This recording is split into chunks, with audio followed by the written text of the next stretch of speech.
Good evening, my dear students. This is your Subbarao sir. 17 years of teaching experience in civil services. So ఈ సెషన్లో మనం Telugu literature syllabus గురించి తెలుసుకుందాం. So Telugu literature online classes start అయినాయి కాబట్టి Telugu literature syllabus ఏంటి, civil సర్వీసెస్లో ఒక అద్భుతమైన బ్రహ్మాండమైన బాగా స్కోరింగ్ అయినటువంటి ఒక మంచి మంచి మంచి ఆప్షన్ లేదంటే తెలుగు లిటరేచర్. ఈజీగా ఎవరైనా సరే తెలుగు చదవటం రాయటం వచ్చిన వాళ్ళు ఎవరైనా సరే 350కి పైగా మార్కులు తెచ్చుకోవడానికి అవకాశం ఉన్న ఒకే ఒక ఆప్షనల్ ఏంటంటే తెలుగు లిటరేచర్. మీకు జిఎస్ అన్నిట్లోనూ ఎన్ని మార్క్స్ వస్తాయో ఒక తెలుగు లిటరేచర్లో అన్ని మార్కులు తెచ్చుకోవచ్చు. ఈ గతంలో గోపాలకృష్ణ లాంటి వాళ్ళు టాప్ 3rd ర్యాంక్ సాధించారంటే దానికి ఆప్షనల్ తెలుగు లిటరేచర్ కారణం. వాళ్ళు తెలుగు లిటరేచర్లో చాలా ఎక్కువ మార్క్స్ తెచ్చుకోవడం వల్ల ఆ ర్యాంక్ సాధ్యమైంది. అలాగే మీరు కూడా తెలుగు లిటరేచర్ ఆప్షన్ తోటి ఇది ఏ మీడియం వాళ్ళైనా తీసుకోవచ్చు. తెలుగు చదవటం రాయటం వస్తే చాలు. అది తెలుగు మీడియం వాళ్ళైనా ఇంగ్లీష్ మీడియం వాళ్ళైనా ఎవరైనా ఈ ఆప్షన్లు తీసుకోవచ్చు. చూడటానికి కొంచెం పెద్దగా కనిపిస్తుంది సిలబస్, కానీ అంత పెద్ద సిలబస్ ఏం కాదు. ఇది చాలా లిమిటెడ్ సిలబస్ ఉంటుంది. అంటే ఇక సెలెక్టివ్గా వెళ్ళొచ్చు అనమాట. మనం పేపర్ 1లో ఒక 6 లెసన్స్, పేపర్ 2లో ఒక 6 లెసన్స్ నేర్చుకుంటే మనకు సరిపోతుంది. అన్నీ కూడా చాలా ఈజీ. ఎక్కడో ఒకటి మీరు మీ డిగ్రీ లోపు అంటే మీ స్కూల్ ఎడ్యుకేషన్లో కానీ కాలేజ్ ఎడ్యుకేషన్లో కానీ ఎక్కడో ఒకటి చదివినటువంటి కవుల గురించే మనకి ఇక్కడ ఉంటుంది. పేపర్ 1లో కవుల గురించి ఉంటుంది. అంటే ప్రాచీన తెలుగు సాహిత్యంలో, మధ్యయుగ తెలుగు సాహిత్యంలో, ఆధునిక తెలుగు సాహిత్యంలో తెలుగు కవులు గురించి ఉంటుందన్నమాట. ఆ కవుల కాలం, వాళ్ళ రచనా శైలి వీటి గురించి ఉంటుంది పేపర్ 1లో. పేపర్ 2కి వచ్చేసరికి అదే కవులు రాసినటువంటి వాళ్ళ సాహిత్యం గురించి, లేదా వాళ్ళ పుస్తకాల గురించి, లేదా వాళ్ళు రాసినటువంటి గ్రంథాల గురించి మనకి పేపర్ 2 ఉంటుంది. సో పేపర్ 1లో కవుల గురించి, పేపర్ 2లో వాళ్ళ రచనల గురించి ఉంటుంది. ఇదే తెలుగు లిటరేచర్ అనమాట. సో ఒక అద్భుతమైనటువంటి ఆప్షన్. 350 మార్క్స్ తెచ్చుకోవడం పెద్ద కష్టమేమీ కాదు.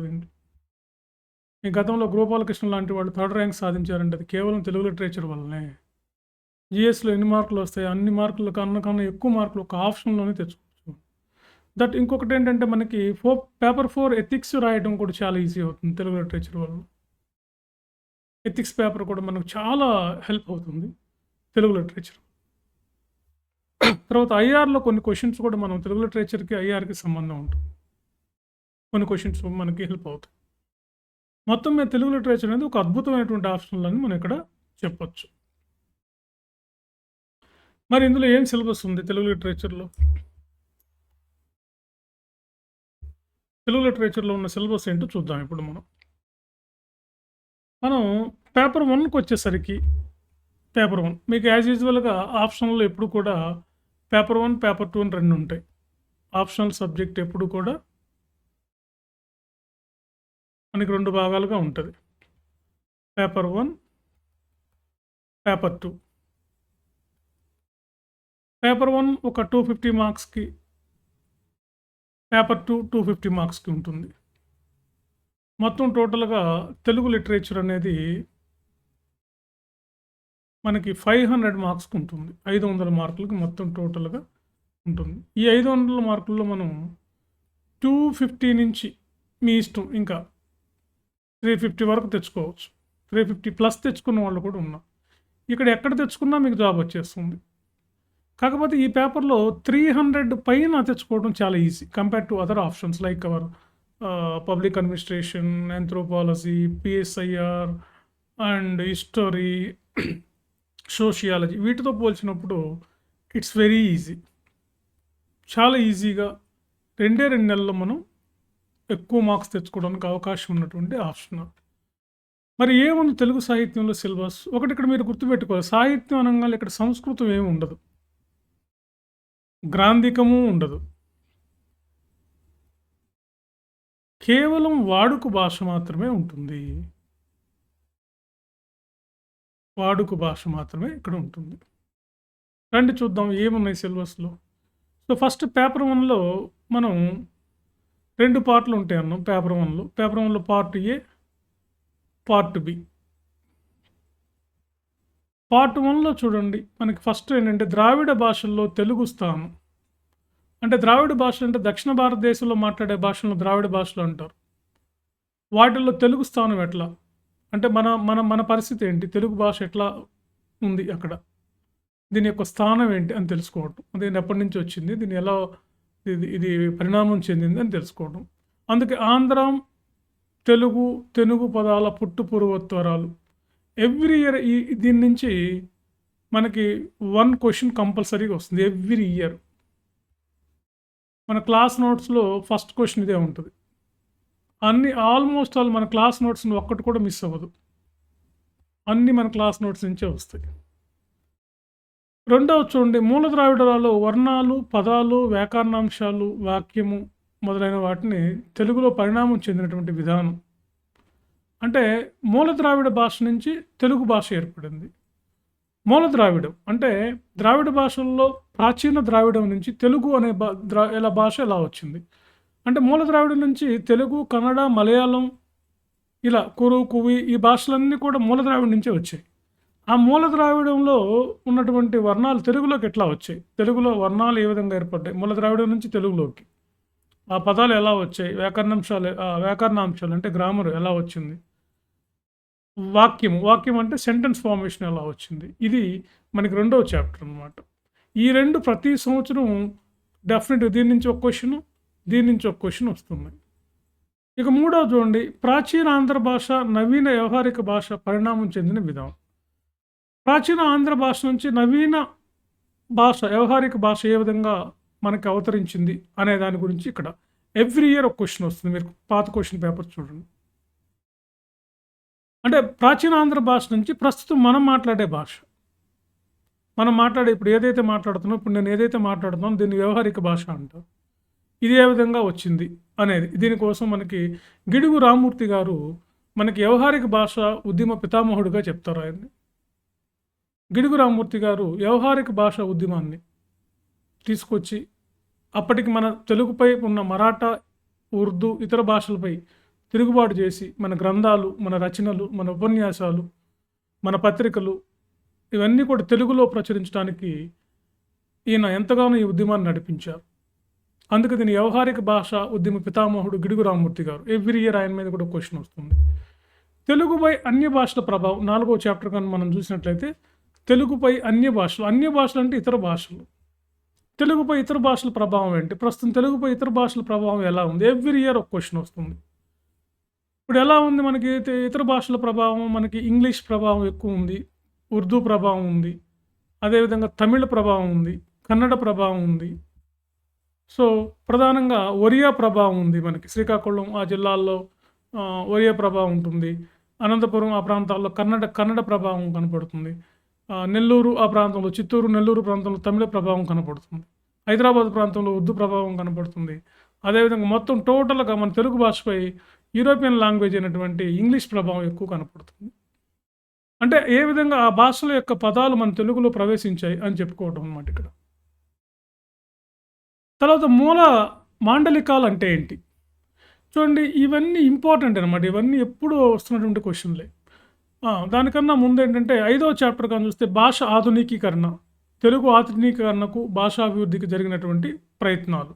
తెలుగు భాషను అభివృద్ధి చేయడం కోసం కొంతమంది మనకి గిడుగు రామ్మూర్తి గారు అంటున్నాం, అదేవిధంగా కందుకూరి వీరేశలింగం గారు, ఇలాంటి వాళ్ళు ఏ విధంగా దీన్ని గురిజాడ అప్పారావు గారు వీళ్ళు ఏ విధంగా ఈ తెలుగు భాష అభివృద్ధి కృషి చేశారు అనే అంశాలని ఇక్కడ మనం భాష ఆధునికీకరణ అంటారు.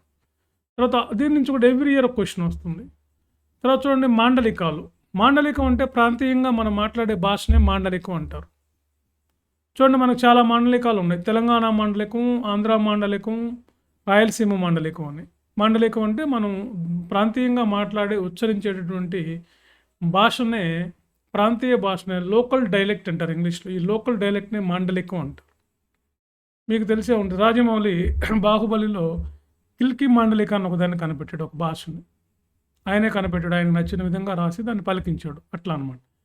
ఆయా ప్రాంతాల్లో ఉన్న మాండలికాలు ఏంటని మనం తెలుసుకోవడం. ఎవ్రీ ఇయర్ ఒక క్వశ్చన్, ఈజీ అనమాట ఇవన్నీ. చూడండి, ఇప్పుడు మనం దాదాపు ఒక 6 చాప్టర్లు చూసాం. ఇవన్నీ కూడా చూడండి ఎంతో ఈజీగా ఉన్నాయి. పెద్దగా ఇక్కడేం థియరీస్ లేవు, పాడు లేవు, ఏమీ లేవు. అంతా వాడుక భాషలో రాయటం. అన్నీ కూడా మనకి 12 మార్క్స్ క్వశ్చన్సే వస్తాయి. 12, 10 మార్క్స్ క్వశ్చన్సే వస్తాయి. తర్వాత చూడండి వాక్యం, ప్రత్యక్ష వాక్యం, పరోక్ష వాక్యం. అంటే సెంటెన్స్ ఇంగ్లీష్‌లో మనం ఫార్మ్ ఆఫ్ సెంటెన్స్ అంటాం కదా! వాక్యాన్ని ఏ విధంగా నిర్మిస్తాం? అది ప్రత్యక్ష వాక్యం ఎలా? పరోక్ష డైరెక్ట్ సెంటెన్స్, ఇండైరెక్ట్ సెంటెన్స్ అనమాట. ఇట్లా ప్రత్యక్ష వాక్యం, పరోక్ష వాక్యం.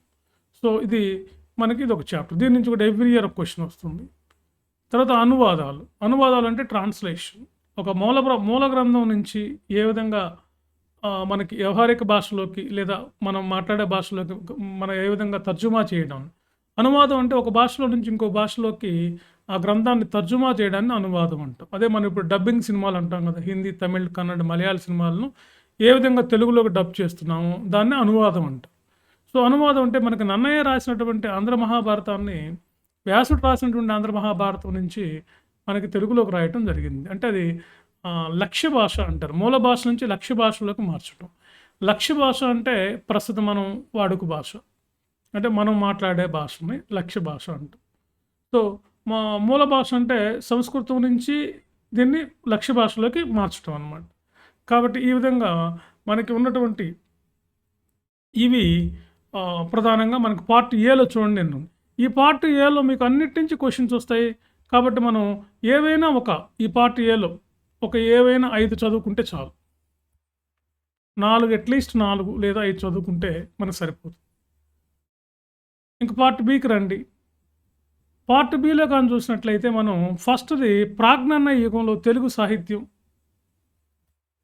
ప్రాగ్నన్న యుగంలో తెలుగు సాహిత్యం. అంటే ప్రాగ్నన్న యుగం అంటే నన్నయ్యకి పూర్వం అని అర్థం. ప్రాగ్ అంటే పూర్వం అని అర్థం. నన్నయ్యకి పూర్వం తెలుగు సాహిత్యం ఏ విధంగా ఉంది? నన్నయ్యకి పూర్వం తెలుగు సాహిత్యం మార్గ అనే ఫస్ట్ సంస్కృతం, తర్వాత మార్గం, తర్వాత దేశీ, తర్వాత వాడుక భాష. సో, ఈ విధంగా నన్నయ్యకి ముందు తెలుగు భాష ఏ విధంగా ఉంది అనేది ఈ చాప్టర్. దీని నుంచి ఎవ్రీ ఇయర్ ఒక క్వెషన్ వస్తుంది. రెండోది నన్నయ్య యుగం. నన్నయ్య యుగంలో చారిత్రక సాహిత్య భూమిక తెలుగు సాహిత్యం. నన్నయ్య ఆది కవి అని మనం ఎట్లా చెప్తాం. నన్నయ్యతోనే తెలుగు సాహిత్యం ప్రారంభమైందని కొందరు, నన్నయ్యకు ముందు ఉందని కొందరు అని వాదిస్తున్నారు. కాబట్టి నన్నయ్యకు ముందు నుంచి కూడా తెలుగు సాహిత్యం ఉందని చెప్పి మనకు కొన్ని ఆధారాలు లభించాయి. దానికి రెనాటి చాళుక్యులు వేసినటువంటి శాసనాలు, రెనాటి చోళులు వేసినటువంటి శాసనాలు, చాళుక్యుల కాలం నాటి కొన్ని శాసనాల్లో తెలుగు పద్యాలు లభించాయి 8వ శతాబ్దం నాటికి. అద్దంకి పాండురంగడు వేసినటువంటి శాసనాల్లో తెలుగు పద్యాలు కనపడ్డాయి. అంటే నన్నయ్య 11వ శతాబ్దం వాడు, ఈయన 8వ శతాబ్దం వాడు. 8వ శతాబ్దం నాటికి తెలుగు ఉందని మనం చెప్పొచ్చు. ఇట్లా అన్నమాట. తర్వాత 3వ చాప్టర్ చూడండి. ఇందులో శివకవులు మనకి నన్నే చోడుడు వీళ్ళు మొదలైన వాళ్ళు, పాల్కురికి సోమనాథుడు, బసవేశ్వరుడు, వీళ్ళని శైవ కవులు అంటారు. శైవతత్వాన్ని బోధించినటువంటి వాళ్ళు. ఓకే. పాల్కురికి సోమనాథుడు, నన్నే చోడుడు, తర్వాత మల్లికార్జున పండితుడు. వీళ్ళు ముగ్గురిని శివకవులు అంటారు. శివ సాహిత్యం. వాళ్ళు శివుణ్ణి స్తుతిస్తూ కొన్ని ద్విపద కావ్యాలు, శతకాలు, రగడలు ఉదాహరణలు. ఈ 4 లేకుండా తెలుగు క్వశ్చన్ పేపర్ ఉండదు. ద్విపద అంటే ఏంటి? ద్విపద కవిత్వం. అదేవిధంగా శతకం అంటే 100 పద్యాలు ఉంటే దాన్ని శతకం అంటాం. మన సుమతి శతకం, బద్రిని శతకం అంటాం. అట్లా అదొక నియమం అన్నమాట. ఉదాహరణకు కూడా కొంత నియమం ఉంటుంది. అంటే తెలుగు సాహిత్యంలో ఒక కొత్త ఒరవడి, కొత్త పద్ధతులను ప్రవేశపెట్టడాన్ని ఇక్కడ ద్విపద, శతకం, రగడ, ఉదాహరణ అంటారు. ఈ శివకవుల కాలంలో ఎక్కువగా మనకు కనిపిస్తాయి. పాల్కురికి సోమనాథుడు, అదేవిధంగా నన్నే చోడుడు, అదేవిధంగా మల్లికార్జున పండితుడు. వీళ్ళు ఈ శివకవులు దీన్ని తీసుకొచ్చారు. తర్వాత తిక్కన వ్యక్తిత్వం. తర్వాత తిక్కన గురించి 4వది. అంటే ఇక్కడ ఏం లేదు. మనకి 4వది కనుక వచ్చినట్లయితే మనం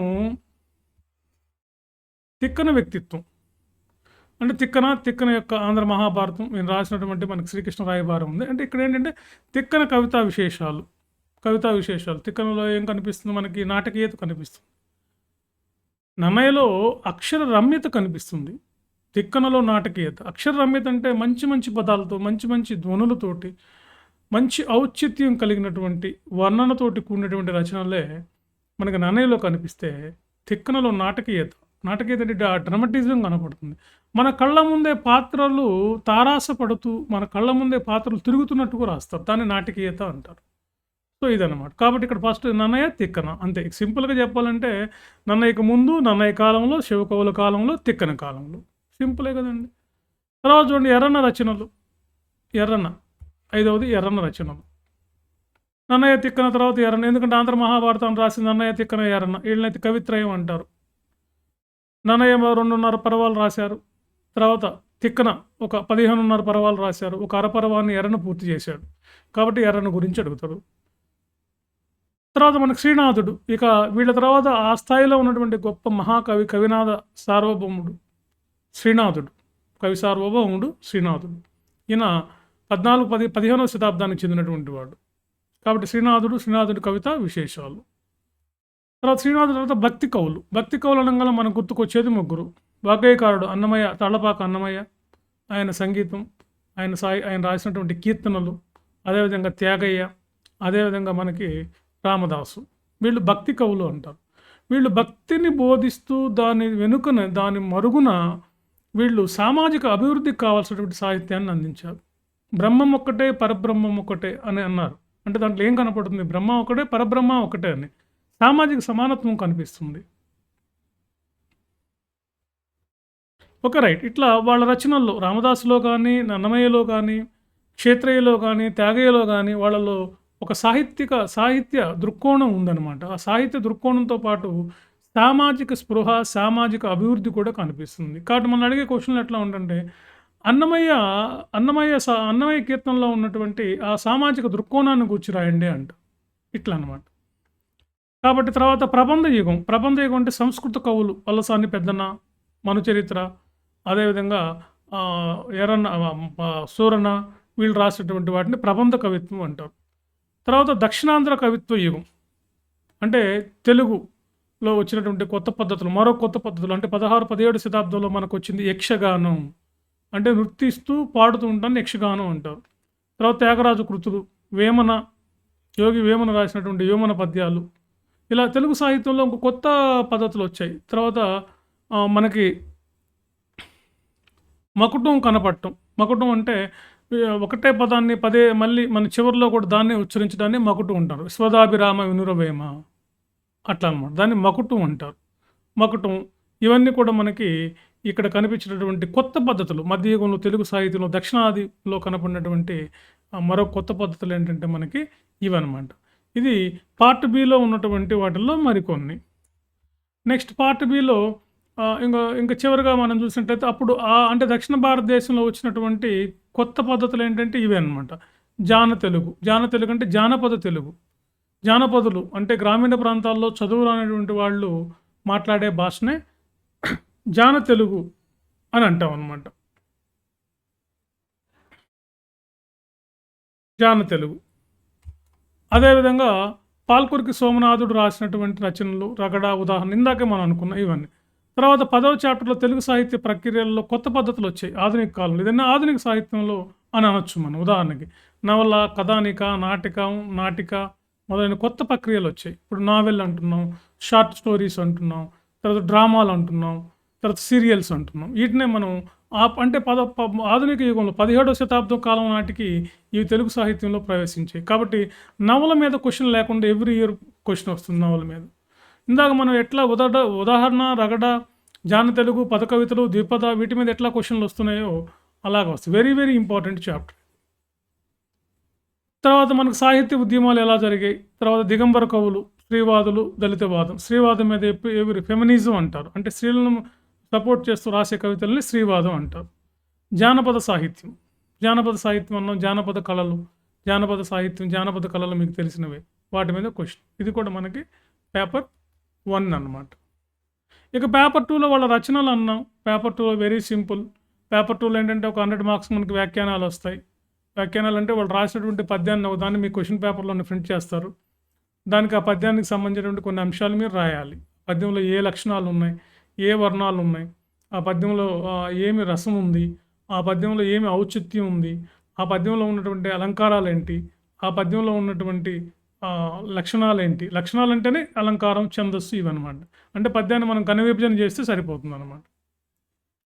సో చూడండి పార్ట్ ఏలో మనకి నన్నయ్య ఆయన రాసినటువంటి ఆంధ్ర మహాభారతం.